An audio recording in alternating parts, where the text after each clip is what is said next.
Assalamualaikum warahmatullahi wabarakatuh. Saya akan melanjutkan pembahasan kelompok 11 yang berjudul Syarah dan Pemahaman Hadis.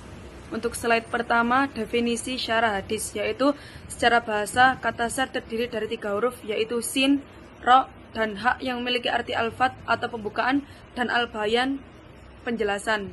Sedangkan kata hadis terdiri dari 3 huruf, yaitu ha, dal, dan ta yang berarti baru atau sesuatu yang tidak ada sebelumnya. Jika dua suku kata, syar dan al-hadis, digabungkan menjadi sebuah frasa, maka pengertiannya adalah studi hadis adalah ilmu yang membahas tentang makna dan maksud dari hadis-hadis yang disandarkan kepada Nabi Muhammad berdasarkan kaidah-kaidah dalam bahasa Arab dan prinsip-prinsip syariat sesuai dengan batas kemampuan manusia. Untuk yang kedua, urgensi. Di antara tujuan dari ilmu hadis adalah mengetahui makna dan fikih hadis Rasulullah. Bahkan bisa dibilang tujuan ini merupakan buah dari ilmu hadis, sebab dengan memahami makna dan fikih hadis, syariat Islam dapat berdiri dengan tegak. Sejarah kemunculan syarah hadis. Kemunculan embrio ilmu syarah hadis terjadi sejak era Rasulullah, kemudian semakin berkembang di era sahabat dan tabi'in. Karya-karya syarat hadis baru muncul era tabi'in, sebagai dari mereka mengelompokkan ucapan-ucapan Rasulullah dan sebagian lagi mengumpulkan ucapan-ucapan dari para sahabat. Ragam kitab syarah al-hadis. Setelah mengetahui definisi dan awal kelahiran definisi syarah hadis, maka pada bagian ini akan dijelaskan tentang ragam model pengarahan hadis, yaitu identifikasi model-model kitab syarah hadis.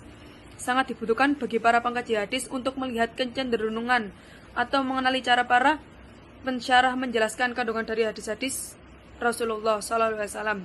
Ragam kitab syarah hadis. Untuk yang pertama, model pensyarahan tematik.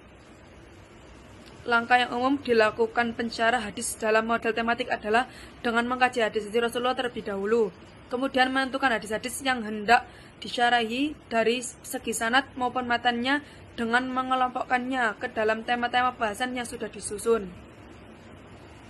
Untuk yang kedua, model pensyarahan objektif. Model pensyarahan ini memiliki karakteristik pada penyebutan kata qauluh atau katanya, yang umumnya disebutkan pensyarah sebelum menjelaskan sanad atau matan hadis dari sumber yang disyarahi. Yang ketiga, model pensyarahan campuran.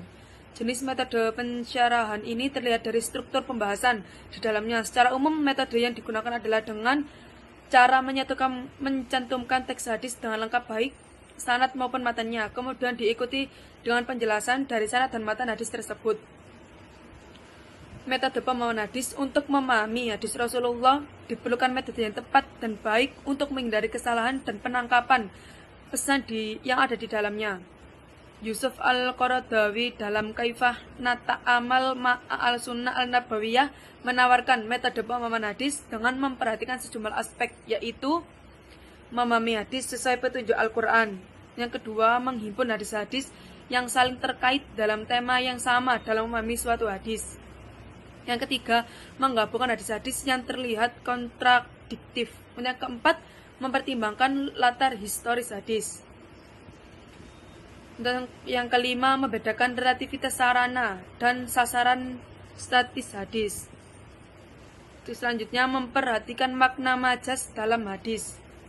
Membedakan antara gaib dengan visibel, fondasi keyakinan dalam Islam. Memastikan makna dan konotasi kata dalam hadis. Selanjutnya, teknik pemahaman hadis. Dalam studi hadis dikenal teknik interpretasi yang secara umum disebut ilmu teks atau al-ma'ani atau al-hadith. Ilmu ini berfokus pada pemahaman yang mendalam terhadap makna matan hadis dengan mempertimbangkan berbagai aspek konseptual yang melingkupinya. Untuk yang pertama, teknik pemahaman tekstual. Yang kedua, teknik pemahaman intelektual. Yang ketiga, teknik pemahaman konseptual.